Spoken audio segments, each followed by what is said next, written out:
Bienvenidos una vez más a Cinema de los Sentidos. Hoy mi amigo Alberto, por un asunto personal, no me puede acompañar, así que estaré solo en la conducción. Hoy tenemos dos invitados. En la primera parte del programa estará con nosotros Luis Hernán Castañeda, escritor nacido en Lima en 1982, con estudios en la Universidad Católica y posgrado en la Universidad de Colorado en Boulder. Novelista, cuentista, autor de, entre otros libros, Casa de Islandia, Hotel Europa, El futuro de mi cuerpo, La fiesta del humo, Mi madre soñaba en francés, entre otras novelas, Cuaderno de Obrajillo, en coautoría con Paul Baudry y Félix Terrones, así como de textos críticos, donde analiza muchas obras de la literatura latinoamericana contemporánea. Él va a estar con nosotros a raíz de la publicación de este libro, Un escritor rural, su libro más reciente. Así que nos contará en la conversación pormenores de este interesante texto. Luis Hernán, bienvenido a Cinema de los Sentidos. Muchas gracias, Alonso. Contento de estar acá. Un regreso más, ¿eh? Sí, bueno, y faltan muchos más, espero. Yo quería comenzar esta conversación, Luis Hernán, un poco aludiendo al título de este libro reciente, El escritor rural. Entiendo que tiene que ver un poco con el lugar en el que tú vives en este momento, en Estados Unidos, que es un lugar, digamos, un núcleo urbano, pero de alguna manera enclavado en un contexto efectivamente rural, como de campo. Esto es algo extraño, ¿no? Sí, bueno, para empezar, Alonso, te contaré que este libro parte de un guiño a Kafka, ¿no? Este famoso cuento que a mí me encanta, que es Un médico rural, ¿no? En el cual vemos a un médico justamente que intenta simplemente hacer su trabajo en el contexto de una pequeña aldea en el campo, en el invierno, ¿no? Es un personaje entrañable que se ve sometido a una serie de aventuras surrealistas, ¿no? Como Kafka nos tiene acostumbrados, ¿no? Y me sentí pues muy identificado con este personaje, ya que yo vivo en un contexto muy similar, ¿no? Vivo en una pequeña aldea de 10.000 habitantes en el confín norte de Nueva Inglaterra, ¿no? En el noreste de Estados Unidos, en una aldea universitaria donde hay una universidad en la cual trabajo, pero que es muy rural, ¿no? Porque alrededor de la universidad hay campos de cultivo, hay bosques, hay ríos, ¿no? Riachuelos, montañas, y ese es el ambiente en el cual me muevo. Entonces es un contraste muy fuerte entre, digamos, el lado académico, universitario, ¿no? Entre el saber y la ruralidad más pura que se da ¿no? a tiro de piedra, digamos así, ¿no? Entonces yo quería reflejar eso en el título y quería estar también yo, ¿no? El escritor rural soy yo, de alguna manera, y es mi perspectiva desde ese rincón del mundo la que se manifiesta en este libro, que es un libro de prosa, recuerdos, de fotos, hay, digamos, un poco de todo en este libro, ¿no? En todo caso, esa ruralidad tiene una marca positiva. Por supuesto, no hay una, digamos, jerarquía entre lo urbano y lo rural, como digamos, lo superior, lo inferior, lo deseable, lo que se rechaza, para nada, ¿no? A veces en el Perú identificamos lo rural con el atraso, con lo que debe desaparecer, claro, con la utopía arcaica, para citar ¿no? el ensayo de Vargas Llosa, con lo que, digamos, no debe estar, ¿no? Para nada. Lo rural para mí es un punto de vista sutil, ¿no? Lo rural es lo que no se manifiesta como, digamos, como el modelo, sino más bien lo que está un poco en las bandas, en lo lateral, en lo periférico, y que permite observar la realidad de forma más, digamos, indirecta, ¿no? Y eso es lo interesante de la literatura, no ser tan directo, sino más bien ser un poco más, digamos, vamos a decir así, un poco más sutil, como decía, ¿no? Lateral, digamos. Lateral, esa palabra me gusta, sí. En ese sentido, entonces, digamos, yo podría decir que no es un texto por completo autobiográfico, sino que hay un deslizamiento a lo autobiográfico. Yo diría que el modelo básico es la ficción, ¿no? El módulo básico es la ficción, es un texto de ficción, pero que juega con la no ficción por momentos, ya que ciertos personajes, ciertas historias, ciertos lugares, sobre todo, yo diría que el espacio es lo fundamental aquí, coquetea con lo real, ¿no? Ciertas montañas, por ejemplo, ¿no? Las montañas verdes, que son las montañas, la cordillera que me acompaña a mí en mi diario quehacer, ¿no? En Vermont, que es el estado en el cual vivo, al que aludía antes, están presentes constantemente aquí, ¿no? Ese escenario real marca la experiencia del escritor rural, ¿no? Por darte un ejemplo, ¿no? Luego hay ensayos que hablan sobre autores peruanos que son perfectamente reales, ¿no? Por ejemplo, Luis Loaiza, por ejemplo, Vargas Llosa, al que aludía antes, José María Arguedas, y dentro de autores que uno no asociaría con la ruralidad necesariamente están Mario Velatín, claro. Está Iván Tais y otros más que son autores que uno diría criollos urbanos por excelencia y sin embargo tienen un costado rural que yo intento rescatar en este texto, ¿no? Con lo cual hay historias inventadas por mí, hay otras historias que tienen una base real pero que yo he, digamos, ficcionalizado, y hay cositas un poco más reales que a lo mejor tú puedes reconocer incluso, pero que tienen un poco el velo de la irrealidad que yo he intentado darles para que quepan en este libro, ¿no? Entonces claro. hay un poco de todo, una vez más. Es una especie de, como decía Luis Islas, una especie de libro almanaque, ¿no? Un libro almanaque. Interesante eso. Tú reconoces el intertexto kafkiano, digamos, pero, digamos, otros lectores que me incluyo, que gustan de la mal o bien llamada, no sé, autoficción, sobre todo del método Cercas, ¿no? Que de alguna manera se siente también en el libro. Cercas, de hecho, es una figura muy influyente y creo que estarás de acuerdo conmigo en que novelas suyas como Soldado de Salamina o El Impostor han marcado probablemente una gran influencia, una gran zona de influencia para los narradores más jóvenes que él, obviamente, ¿no? Sin duda, no solamente más jóvenes, ¿no? Por ejemplo, yo recuerdo mucho al escritor mexicano Ricardo Chávez Castañeda, mi tocayo, que tienen una serie de novelas en las cuales él reconoce la importancia del método Cercas para narrar, ¿no? Esta estructura en 3 partes, ¿no? El concepto de la novela real, ¿no? Por ejemplo, ¿no? Y creo que esto es fundamental, ¿no? Yo diría que la autoficción, por más que sea una etiqueta vilipendiada, ¿no? Es interesante si uno la toma como esta torsión de la realidad con fines estéticos, ¿no? Claro. Si uno la entiende de esta manera, yo la asumo plenamente y creo que sería entonces un libro en gran medida de autoficción, el escritor rural, ¿no? No tengo ningún tipo de pega frente a eso. Lo asumo sin problemas, ¿no? Digamos que en el texto hay capas, ¿no? Que se van sucediendo. Uh-huh. Me interesa un punto, y es que sobre lo que has dicho ya algo, y es estas apariciones de algunos escritores peruanos, en especial, creo que con especial insistencia, Loaiza y Arguedas. Sí. Eso que está marcando, digamos, en el conjunto de textos que forma el escritor rural.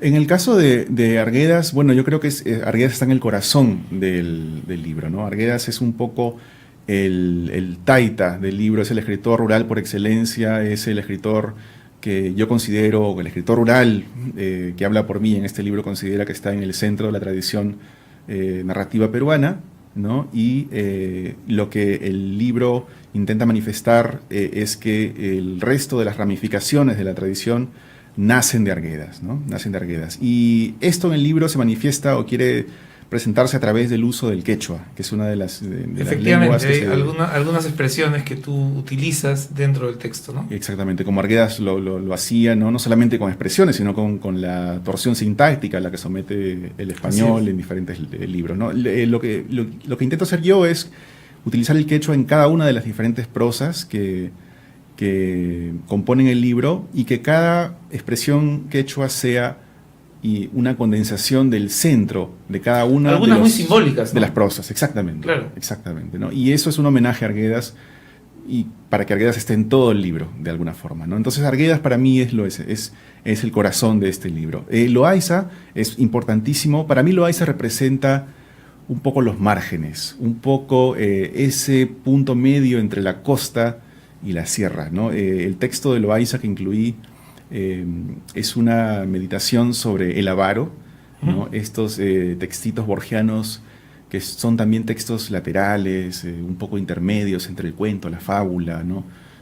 Es el primer libro de Loaiza, es un libro hermoso, un libro muy corto, muy breve y muy sutil también, en el cual hay un texto en particular, no tiene título porque muy pocos lo tienen, ¿no? En este texto de Loaiza, en el cual hay un joven que se escapa de la casa y se va hacia una zona de la periferia de la ciudad en la cual empiezan los cerros, empieza la serranía, ¿no? Empiezan los Andes y hay esta naturaleza agreste que asociamos con la zona, pues, de Chosica, ¿no? Esta especie de... Empiezan los nísperos, por ejemplo, de Loaiza, ¿no? Entonces, esa subida, ese ascenso a los Andes es la típica experiencia, es la arquetípica experiencia del hombre de la costa que sube hacia, ¿no? Los Andes, y yo quería rescatar eso, ¿no? Y es parte de la experiencia del escritor rural, y Loaiza la condensa muy bien en El Avaro, ¿no? Claro. ¿Y tú dirías que esas presencias estarían marcando también cierta nostalgia, ya que es un libro escrito, digamos, desde fuera, vamos a usar la expresión entre comillas? Sí, nostalgia hasta cierto punto, por supuesto, ¿no? Hay muchos textos sobre la infancia, ¿no? Uh-huh. Yo pasé mi infancia, mi adolescencia, mi primera juventud en el Perú, y siempre que regreso hay ese aspecto de nostalgia, ¿no? Y sin duda hay un lugar para la nostalgia, hay un lugar también para la vivencia de la adultez en el Perú, porque yo sigo regresando, como dijiste, ¿no? Para acá siempre, y sigo siendo, digamos, sigo estando presente en Lima, en mi país, ¿no? Al que sigo considerando mío a pesar de todo, ¿no? Entonces sí hay un lugar para la nostalgia. Mucha gente dice, no, nostalgia no, es una emoción que no tiene espacio en la narrativa, pero para mí sí, ¿no? Y Arguedas, lo mencionaste hace un momento, tiene una beta muy nostálgica que no creo que sea pasatista, ni retrógrada, ni deba ser rechazada, ¿no? Es una emoción lírica muy hermosa, Legítima. Legítima. Creo que cuando se habla en contra de la nostalgia y se la asocia con la utopía arcaica, hay una idea de progreso muy metida en el fondo, muy ideológica, que yo rechazo, ¿no? Es que yo creo que la nostalgia como azúcar en estado puro quizá no. Claro, pero hay otros niveles en que la nostalgia se puede manifestar de maneras, digamos, muy sobrias, muy estéticas, ¿no? Sí, y creo que Arguedas lo logra. Sí. Ya que has hablado de la centralidad de José María Arguedas, cosa que yo comparto absolutamente, y has mencionado también, de alguna manera, esta contraparte que representa la utopía arcaica.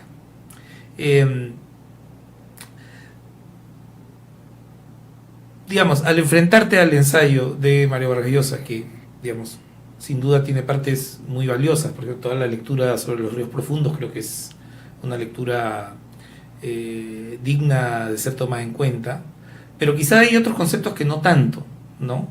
La propia idea de lo arcaico quizá está revelando un entendimiento quizá superficial de la racionalidad mítica que era tan cara al mundo de Arguedas. ¿Qué piensas tú de este ensayo?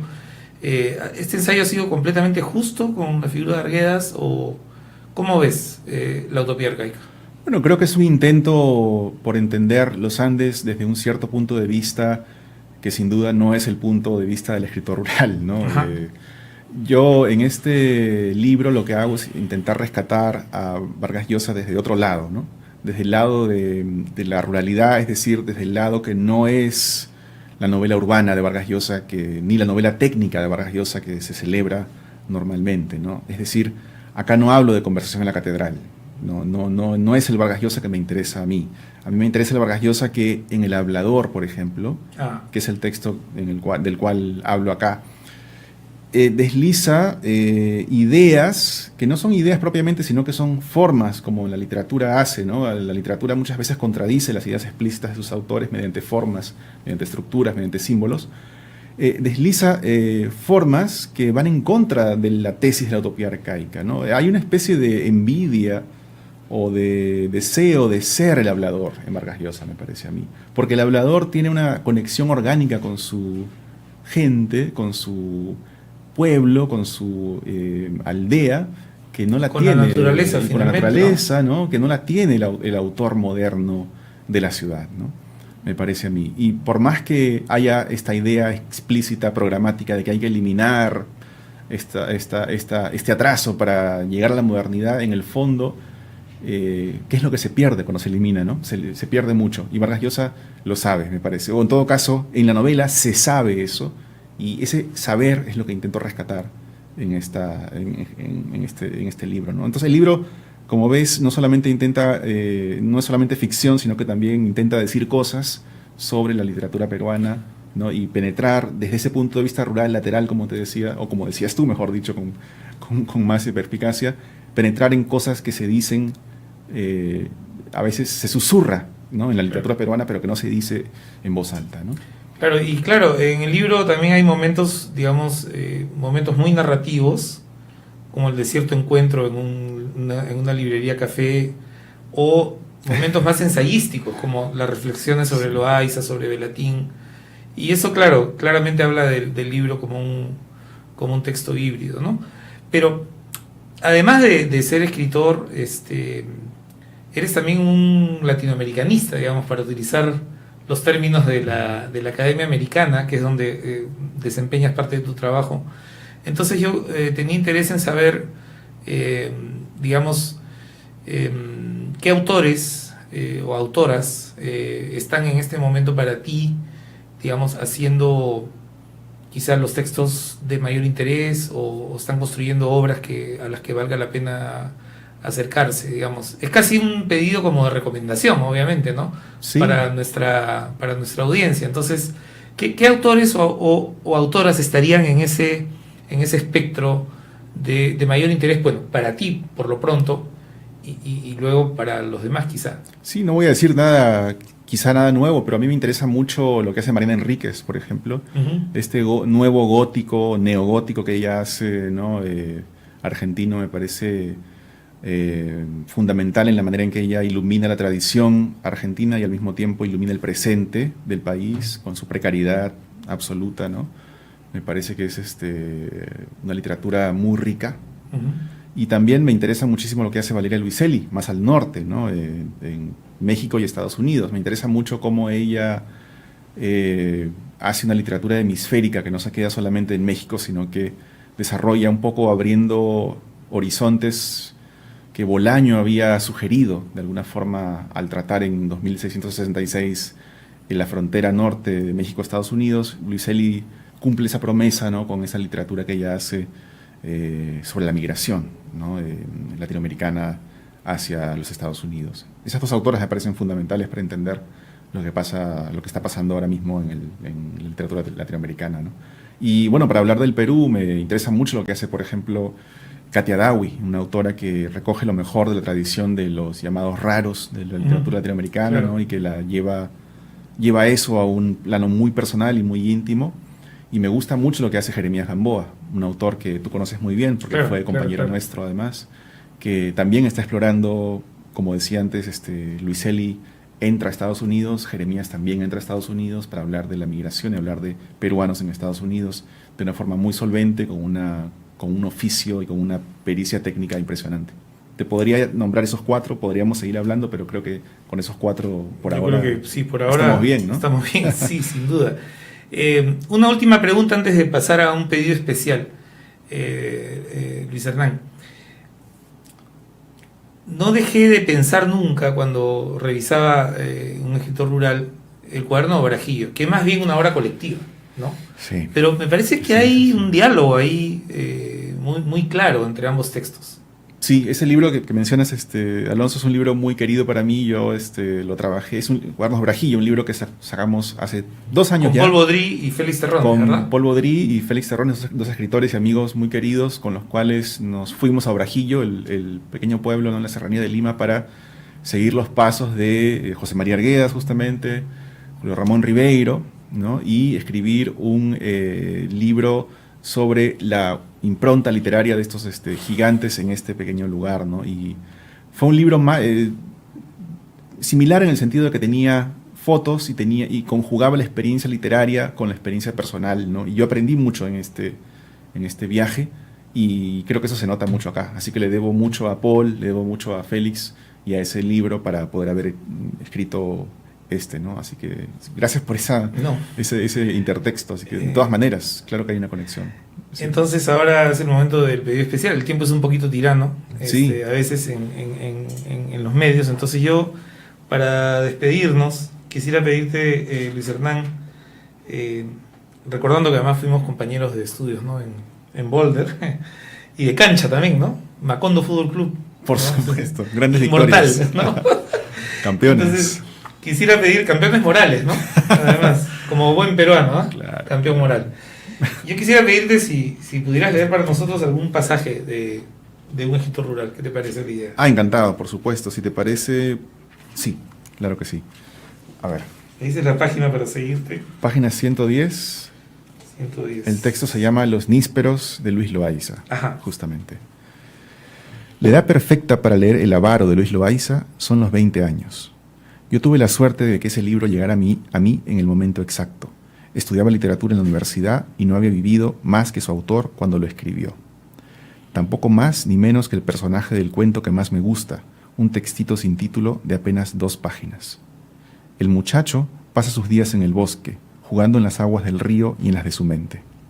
En ese bosque hay nísperos, un fruto que asocio con los Andes. No sus valles, sino la orilla entre la arena y el risco, donde se encrespa el cactus, un intervalo agreste, severo y promisorio, que Manolo recorre en bicicleta en un maravilloso cuento de Alfredo Bryce Echenique. ¿Cómo se llega a esos nísperos, tan ordinarios y a la vez oníricos, en la literatura peruana? ¿Dónde buscar las raíces de una ficción imaginativa, surrealista, kafkiana? Hay que retroceder hasta la vanguardia, rica en ese y otros frutos, para asediar un origen.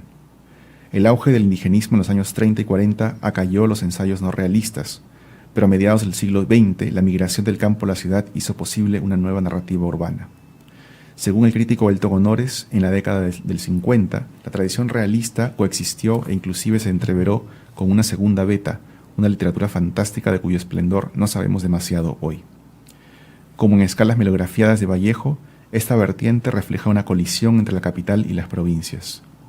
Es la época del crecimiento desmesurado de Lima, fenómeno que la literatura traduce de manera lateral a través del motivo del doble. El doble es el otro andino, el migrante perdido en la selva de concreto. La metamorfosis del país no solo fue asumida por la narrativa realista, como lo demuestran los cuentos fantásticos de Ribeiro y los de El avaro, de Loaiza. De 1955, la ópera prima del autor de Otras tardes congrega piezas muy breves que evocan las parábolas de Kafka y la prosa de Borges. Ambientados en entornos neutros, algunos de raigambre clásica, los textos se debaten entre 2 polos, la ciudad amenazada y el campo liberador, cuyas fronteras son atravesadas por sujetos fantasmales. Los títulos erigen una galería de arquetipos que, en sintonía con el cambiante panorama social de esos años, cuestionan los valores de la burguesía limeña. El avaro, el visitante, la bestia, la estatua son figuras universales, envueltas en anécdotas densas que, primas lejanas de la fábula, ofrecen un ocasional eco autorreflexivo. El cuento del avaro exalta la supremacía del deseo sobre la propiedad y una poética del laconismo que anuncia la reticencia de Loaiza a la hora de publicar. En la bestia se privilegian las afueras, la periferia del monstruo, en lugar de los centros regulados por la ley. El héroe y Creonte desbaratan el discurso oficial del heroísmo. El valor, virtud bélica y económica, sintetiza la ideología de una clase devota del capital y enemiga del arte. Dicha ideología estatuye un sombrío aprendizaje que no conseguirá apagar la obra futura del entonces joven Loaiza, como se desliza en el irónico Palabras del discípulo y en Éxodo, que cierra el delgado volumen. Alejarse de Lima no es una desgracia, es la única aventura.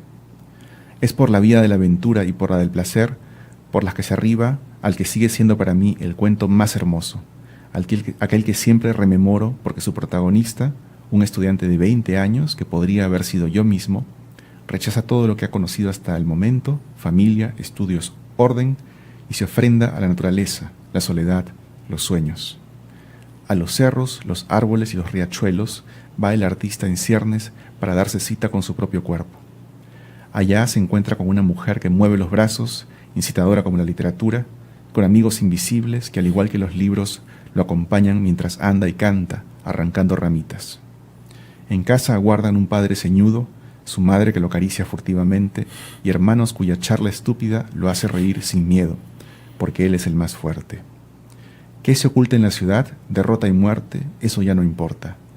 Quizás se case con la muchacha color de espiga, pero de momento los nísperos son dulces y están por todas partes. Muchísimas gracias, Luis Hernán. Un saludo, ese lenguaje elegante y sobrio. Gracias, Alonso. Bien, amigos, ha estado con nosotros Luis Hernán Castañeda y no se muevan porque volvemos con... Digo, Fellini es uno de los cineastas más importantes en lo que se conoce, o lo que se llama el cine de la modernidad, ¿no?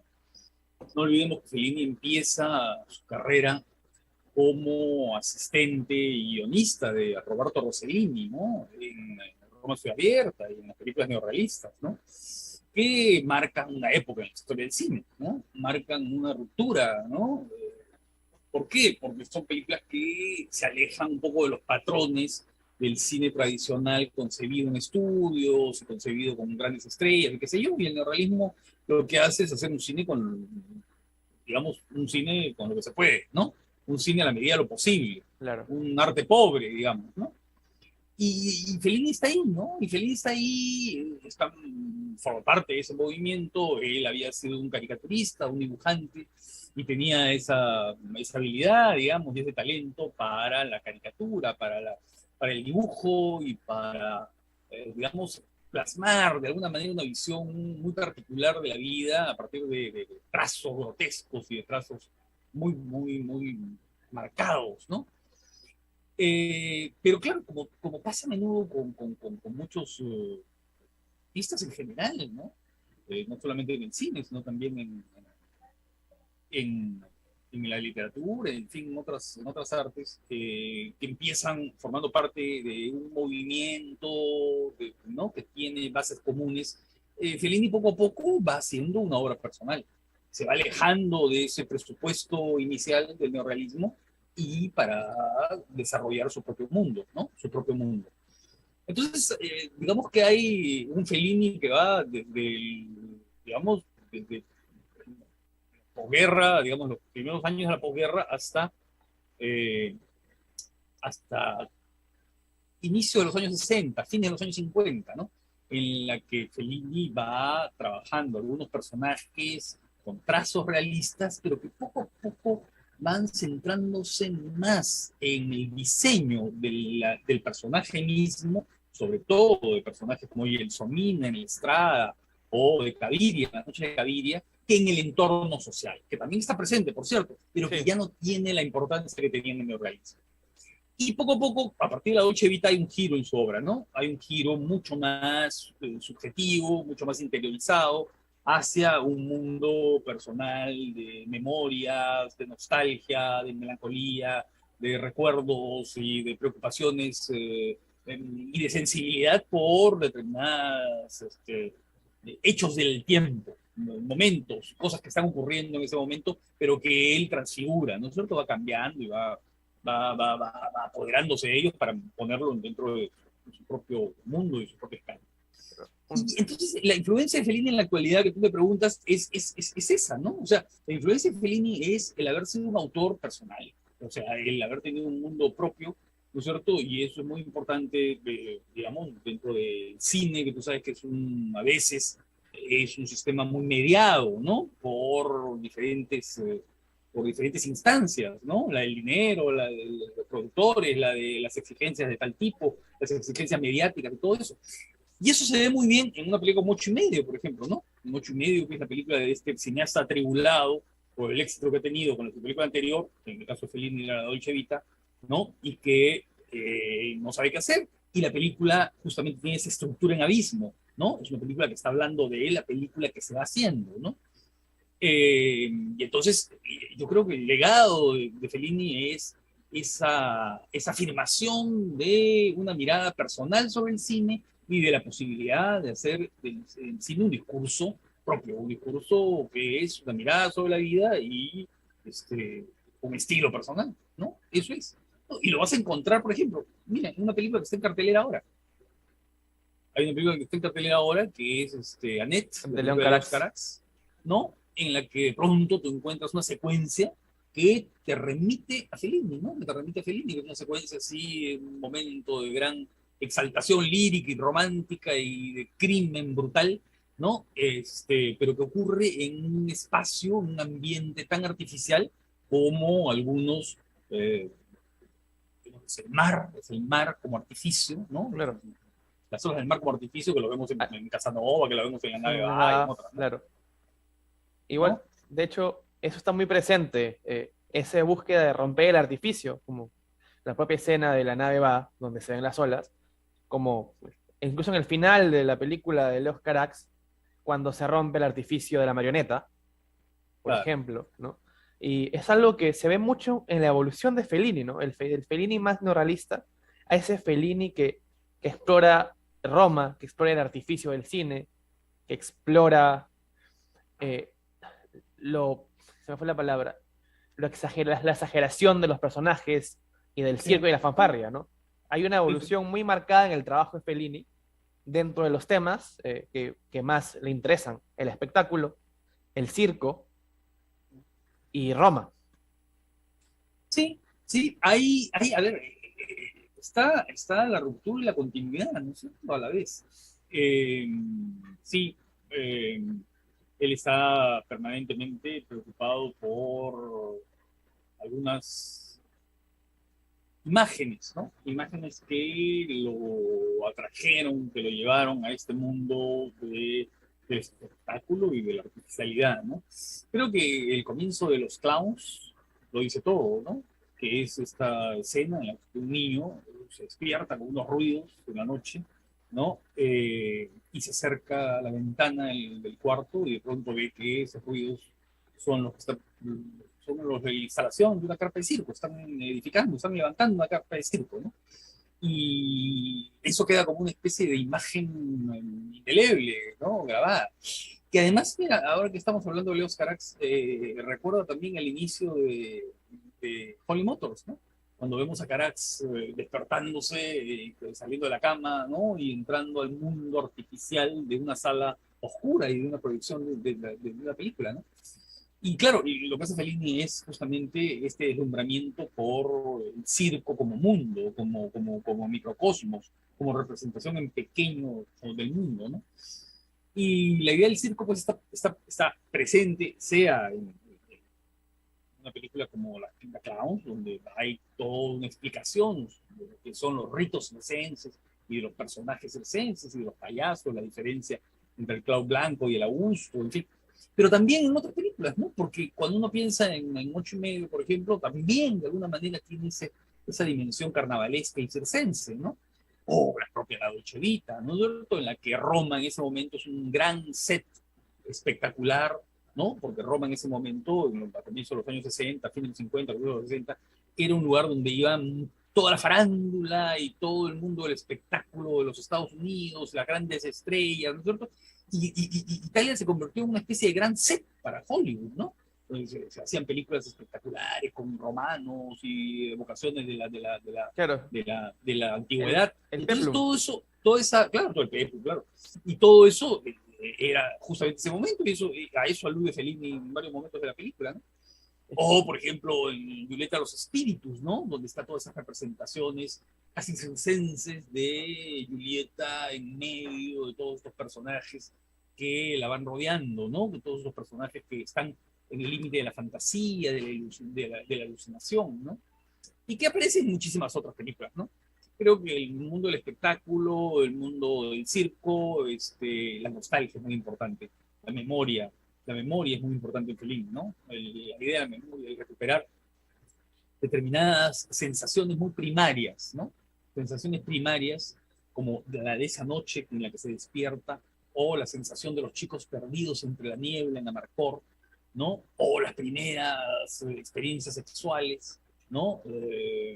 Con la Saraguina en Ocho y Medio, ¿no? O la fantasía con la Gradisca en Amarcord, o la tabaquera de Amarcord también, ¿no?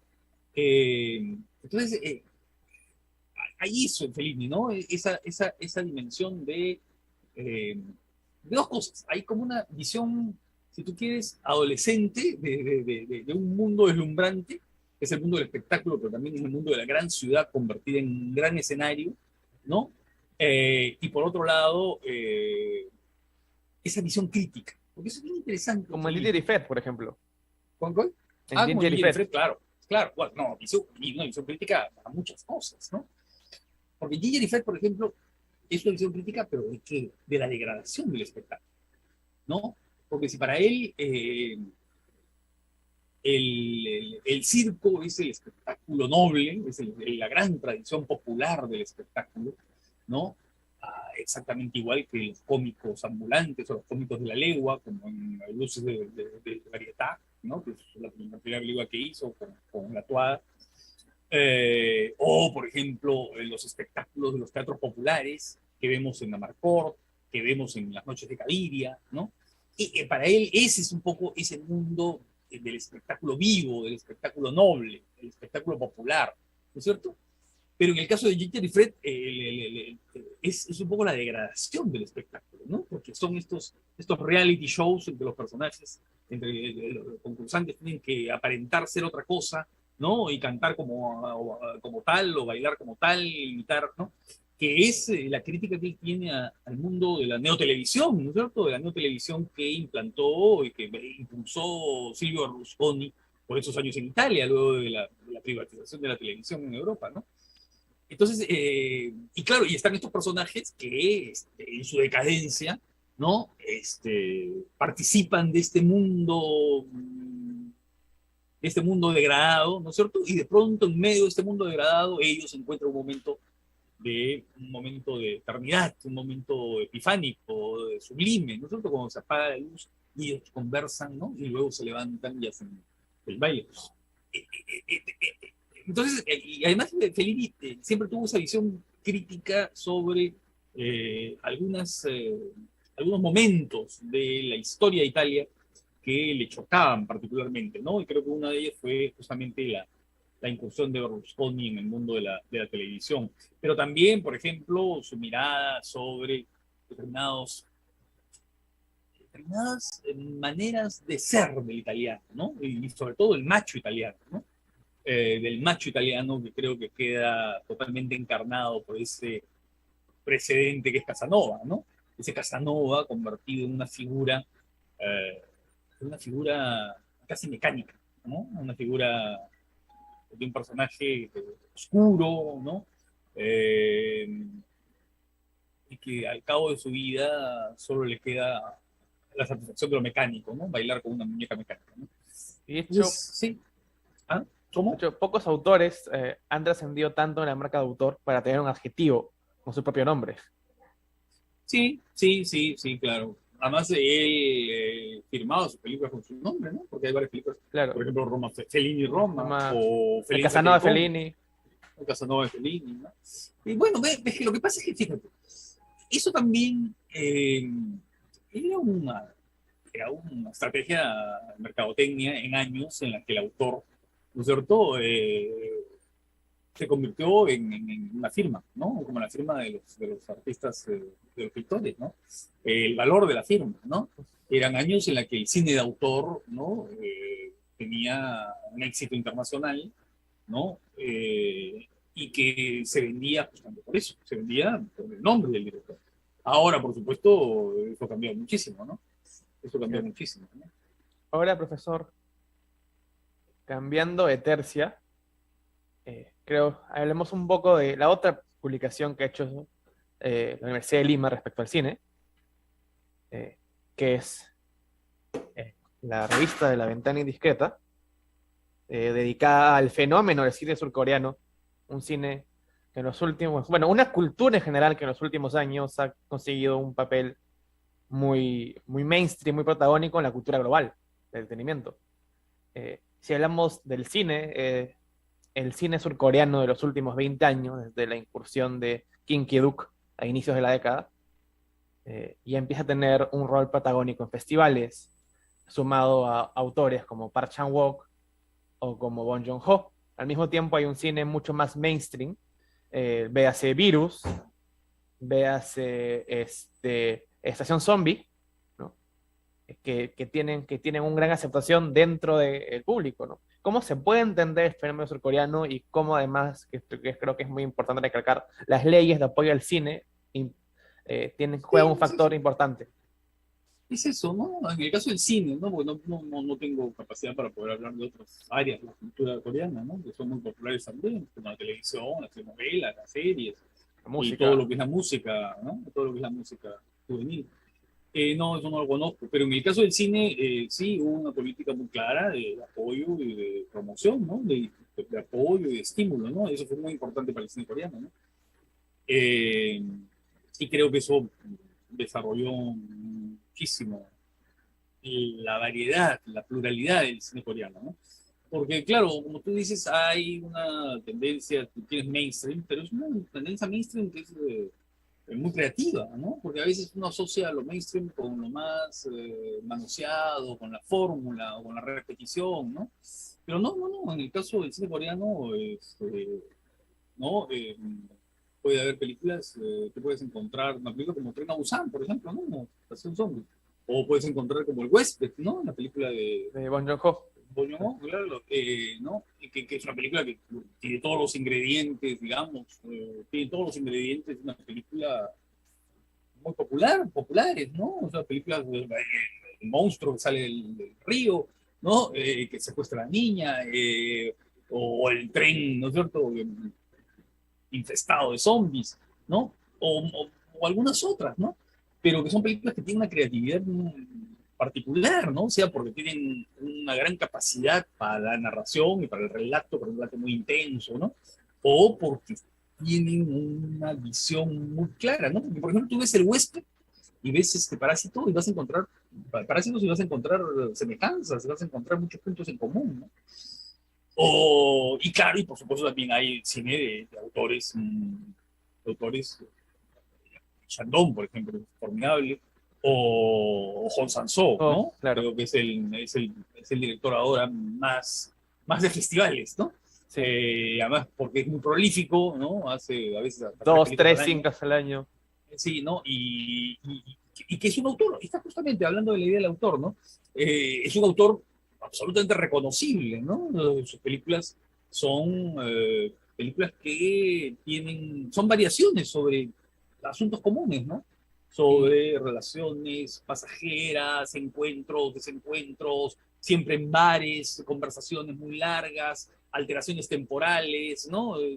Son películas que se parecen muchísimo unas a otras. Algunas son un poco más, entre comillas, jubilosas, ¿no? O algunas son un poquito más alegres, otras son absolutamente melancólicas y tristes, pero siempre hay esa dimensión, además, con personajes que se parecen bastante, ¿no?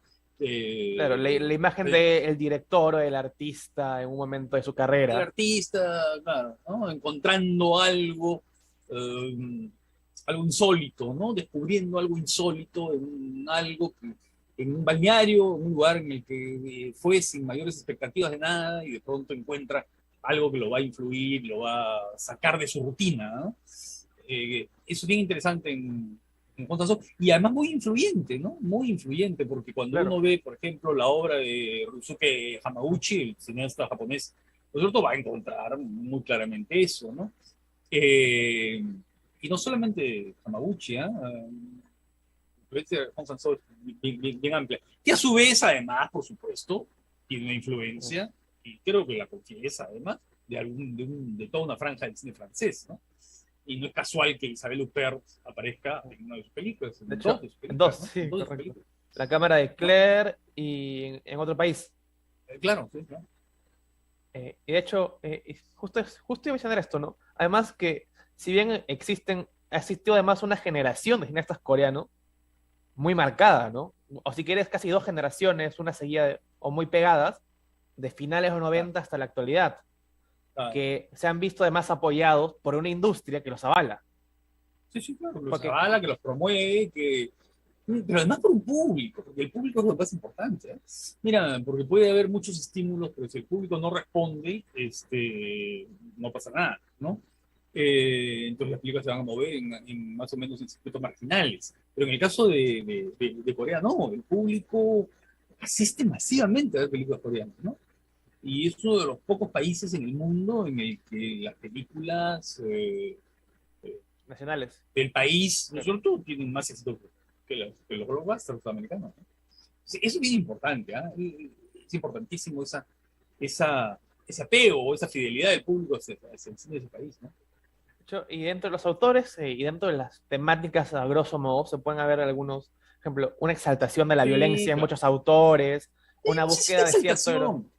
A ver, exaltación de la violencia siempre suena como una cosa No, pero no, un poco, pero no, ¿no? no lo digo en más sentido, sino el uso de la violencia como un mecanismo Sí, sí, eh, sí, como, dentro del cine y dentro de las sí, historias, con un sentido, además. sí, sí, sí, claro, O claro, la claro. búsqueda del erotismo, o de No, ciertas... y además la tensión con Corea del Norte. O sea, la tensión con Corea del Norte y la relación con los Estados Unidos, ¿no? Que ha sido bien importante. ¿No? Por el sur es un aliado de Estados Unidos, ¿no? Porque, claro, tiene al lado Corea del Norte. Y entonces hay muchas películas que están hablando de justamente de ese miedo, esa paranoia, ¿no? Es un poco como el cine de la Guerra Fría, ¿no? El En cine de la el, Guerra Fría en el que había el enemigo próximo. Aquí también, en las películas coreanas hay esa presencia de otro que está cerca y que es amenazante, ¿no es cierto? Y hay películas incluso que ocurren en la frontera, ¿no? Las tensiones que hay en la frontera entre las dos Coreas, ¿no? En esta zona de limitación que hay, ¿no? En la que hay conflictos permanentes, ¿no? en la, Entonces, sí. en la propia Parásitos, por un ejemplo que el público tenga muy cercano y muy claro, hay un par de momentos donde Sí, está la claro. presencia de Corea del Norte y del Sí, búnker, ¿no? Y de hay un los... momento muy gracioso además, sí, claro, de lo del búnker, pero hay un momento muy gracioso en la que uno de los personajes imita a una narradora de noticias de la televisión coreana, la coreana del norte, ¿no? Y la imita con mucha gracia, ¿no? O sea, esa cosa media robotizada de decir las noticias, ¿no? Y de hablar, pues, del gran líder y de, ¿no? Ese culto a la personalidad, pues, del líder norcoreano, ¿no? Entonces, sí, sí, eso es una... Y luego, no sé, hay grandes películas, no sé, desde Memorias de Asesinato, ¿no? Que es una película notable, esta poesía, ¿no? La película de Lee Chang-dong, ¿no? Que es un cineasta menos conocido, Lee Chang-dong, ¿no? Es un cineasta menos conocido, pero yo creo que es uno de los grandes, ¿ah? El director de Si no también... es... De hecho, No es el, que su obra se puede ver en Netflix, alguna película, me parece que Burning sí aún, para que la puedan ver a la ya, mano. claro, que es la más reciente, ¿no? Sí, Pero las pero otras, Secret Sunshine, por ejemplo, ¿no? Es una película notable y poesía es formidable. claro, el 2012 me parece que es poesía, más o menos. Sí, claro, son películas de esa Sí, época, ¿no? además, un director que dirige poco, además, o sea, dirige muy, tiene pocas obras. Tuvo actividad política, ¿no? Fue en una época ministro de algo, ¿no? Es un tipo, parece que tiene una actividad intelectual, ¿no? Es un intelectual pues, conocido, ¿no? Y hace cine, ¿no? Y ahora para sentar, por ejemplo, ¿cómo se puede tomar un ejemplo Corea para la creación o para influenciar en una industria acá en Perú, por ejemplo? Existe apoyo económico, pero no existe una cinefilia que vaya a ver el cine peruano en No, pero modo mira, masivo. pero la cosa es mucho más compleja, ¿O ¿no? sí? Una industria, en primer lugar, una industria se basa a partir de ¿cuáles son las dificultades de crear una industria en el Perú? En primer lugar, una industria supone una producción continua, regular, ¿no? De películas. Pero no solamente eso. No solamente es un problema de volumen de producción. Es un problema, ¿sabes de qué? De organización. Es decir, por ejemplo, yo soy un cineasta, ¿no? Que va a hacer su primera película. Y es una película que tiene un perfil más o menos comercial, ¿no? Tengo actores más o menos conocidos, pero tampoco es que sea una película que tenga una ambición para llegar a un público masivo, ¿no? Una película, digamos, de perfil medio, que puede ser graciosa, divertida, ¿no? Ese cineasta debe conocer cuáles son los pasos, cuáles son los procedimientos y a dónde dirigirse para poder conseguir un crédito para ese perfil de película. O, por ejemplo, soy un cineasta que voy a hacer mi primera obra y es una película que tiene un corte experimental. Los beneficios y los estímulos para mí no van a ser iguales que para el otro. O soy un cineasta de Ayacucho, ¿no es cierto? De Huanta en Ayacucho, que va a ser su película. Entonces, mira, lo primero que una industria supone es reglas claras. reglas claras para yo saber qué debo hacer y cómo conseguir recursos, y cuál es el tipo de estímulo que me van a dar para el tipo de película que yo voy a hacer. Eso es absolutamente fundamental, ¿no?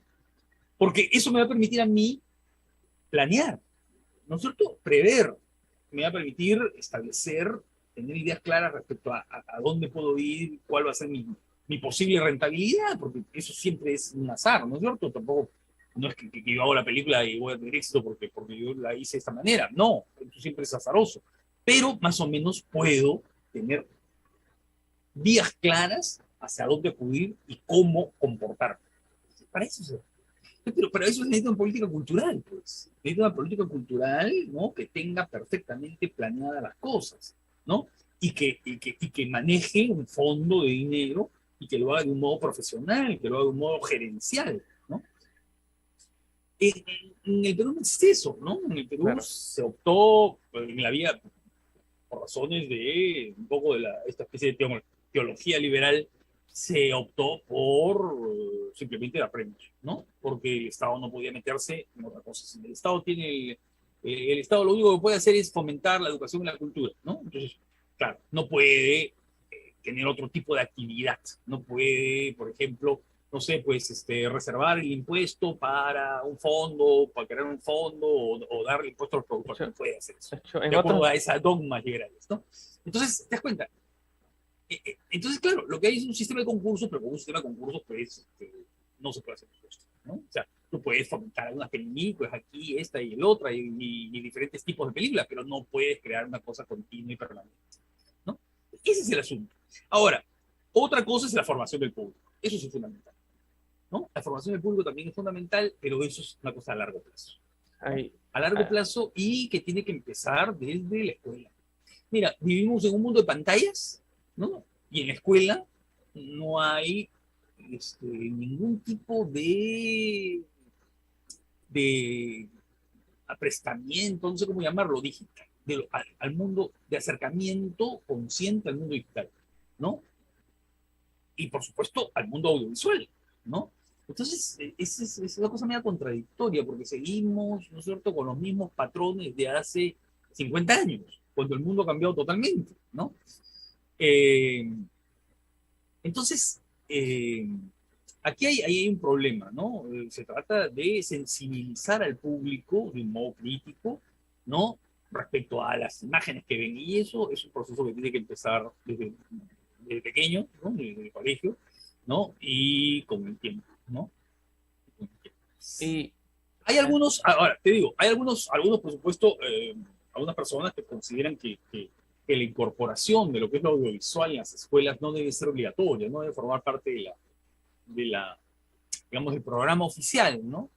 Porque más bien debería ser siempre una cuestión de gusto, más que de obligación, porque pronto cuando se incorporan este tipo de cosas a las escuelas, viene el problema de las notas y de los exámenes y más bien te crea una alergia, ¿no es cierto? Ya no el gusto, sino la alergia. como ¿no? suele O el pasar con miedo. como suele pasar con la lectura, por ejemplo. Pues así es, como suele pasar con la literatura, nosotros con la enseñanza de muchas cosas, como pasaba, no sé, creo que ahora ya ni siquiera necesitan filosofía, ¿no? Pero yo creo que debe haber una presencia, ¿no? Tal vez no de esa manera calificada, pero sí tiene que haber como una actividad, ¿no? Una actividad que seduzca, ¿no? Pero para eso se requiere que los profesores tengan el adiestramiento y tengan la formación respectiva, ¿no? Y eso es una tarea complicada y a largo plazo. Y finalmente, si bien estamos grabando esta entrevista a finales de noviembre, este programa que se emitirá en diciembre, ya se habrá estrenado Manco Cápac. ¿Cómo se puede valorar en un año tan distinto la presencia del cine peruano en festivales, en salas, en estrenos durante el 2021? Ha habido cintas, por ejemplo, ha habido fracasos ¿Películas peruanas, dices tú? de películas peruanas.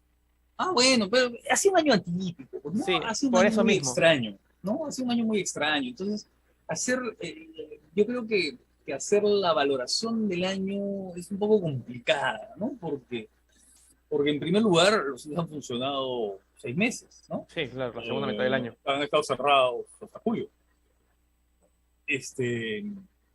Y claro, y las películas peruanas se han ido estrenando de un modo casi clandestino, salvo con alguna excepción, Mundo En para el caso de Julius. Mundo para Julius, que ha tenido prensa, ¿no? Pero claro, ha tenido prensa porque, claro, se trata de la novela de Bryce, ¿no? Porque de otra manera no hubiera podido afrontar el costo que significa la presencia mediática que ha tenido, ¿no? Las otras películas han pasado de un modo muy discreto por la cartelera, ¿no? Pero yo creo que eso es lo que está pasando, ¿no? Lo que está pasando con todo aquello que no sea blockbuster, ¿no? Ahora, por ejemplo, veo toda esta locura en internet para comprar las entradas para El Hombre Araña, ¿no? Sí. Y qué sé yo. Pero es que creo que a eso nos conduce el futuro, ¿no? Nos conduce a que las pantallas grandes sean para ese tipo de espectáculos, ¿no?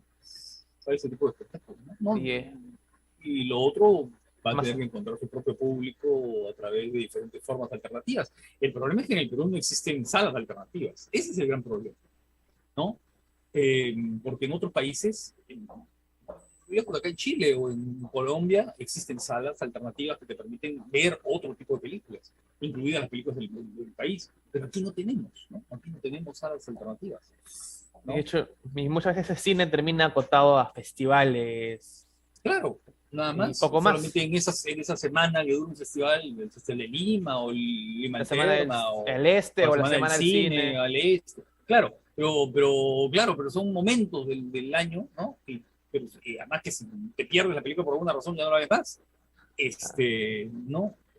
Bueno, sí, hay forma de verla, ¿no? Sí, Hay mucha forma de verlas. pero no de la manera que se debería. Así es, ¿no? No de la manera que se ve. Bueno, muchas gracias, profesor, por sus palabras, gracias a ti. por acompañarnos. Gracias. Muchas gracias. Empezamos nuestra sección de comentarios comentándoles la aparición de la revista Contraste. Es una revista hecha en el Cusco, con excelente armación, con un acabado realmente estupendo, con colaboraciones muy interesantes. Esta revista la dirige Mario Curasi, un fotógrafo, artista cusqueño, y cuenta pues con colaboraciones de distintos intelectuales y periodistas de diversas partes del Perú. Una revista dedicada al arte y a la cultura. Creo que es un esfuerzo que vale la pena poner de relieve. Este es el número 2, ¿no es cierto? Y por supuesto deseamos desde aquí una larga vida para esta revista. He recibido Cauneus, la belleza, de Roxana Crisólogo Correa, una poeta de la generación del 90, importante poeta de la generación del 90, además de también una destacada activista por los derechos de la mujer. Reside en Finlandia desde hace bastante tiempo. Cauneus, la belleza, Roxana Crisólogo. Quisiera leerles, por favor, y pongan atención a este estupendo poema, que dice lo siguiente: mi mano dibuja un corazón en la ventana. Es mi forma de decirle adiós a mi hija, que va a encontrarse con otras formas de decir algo al oído. No te basta con leerme las manos, me dice, y veo cómo el corazón se dispersa en un bosque sin ventanas. Su bicicleta penetra en la oscuridad, un vecindario de líneas precisas traza la separación. Últimamente algunos pájaros se estrellan en mi ventana. Se les ha hecho costumbre tomar decisiones ciegas. Los vecinos, espantados por el baño de sangre, cuelgan de todo en sus balcones para disuadirlos. Los veo morir tratando de ir al otro lado de nuestros ojos.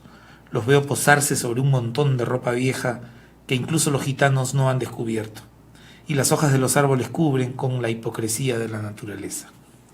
Los vecinos insisten. Si sigo dejando abiertas las ventanas, más pájaros se estrellarán. Lo interpretan como un mal augurio. Abro aún más las ventanas para recordarles que de donde vengo, líneas aún más precisas trazan la separación. También los pájaros mueren electrocutados en su intento de unir una cera con otra. Una fina observación de la vida cotidiana, con un lenguaje, por supuesto, muy elocuente también. Cauneus, la belleza, Roxana Crisólogo Correa. Intermezzo tropical, esperamos tener pronto a la autora también en esta mesa. Christiane Philippe Vidal, una escritora francesa afincada en Lima, ha publicado este libro, Mujeres en conflictos, perfiles de 6 periodistas peruanas que si de algo saben es de guerras y de conflictos. Patricia Castro Bando, Vera Lenz, María Luisa Martínez, Mariana Sánchez Aizcorbe, Mónica Seoane y Morgana Vargas Llosa. A todas las recordamos por sus coberturas, sus fotografías, sus reportes desde zonas de conflicto en diversas partes del mundo. Mujeres en Conflicto, Cristian Felipe Vidal, Cocodrilo Ediciones. Y finalmente, el antropólogo César Nureña, antropólogo que tiene una maestría en la Universidad Nacional Mayor de San Marcos, experto también en temas sociológicos, ha publicado La Argolla Peruana. ¿Le es familiar el término argolla? Pues bien, esto es, dice el subtítulo, una investigación antropológica sobre el poder y la exclusión social, editorial Crítica. Nureña analiza aquí uno de los males nacionales, ¿no? Que es justamente la argolla, estas pequeñas capillas que se apoderan de la toma de decisiones en diversos ámbitos de la vida política, cultural, deportiva, etcétera, etcétera, etcétera. Así que creo que vale la pena leerlo con detenimiento para conocer un poco más nuestra realidad. Eso ha sido todo por hoy. Les agradezco mucho haber estado acompañando esta nueva emisión de Cinema de los Sentidos, y para la próxima les prometo que estará acá también nuestro amigo Alberto. Hasta pronto.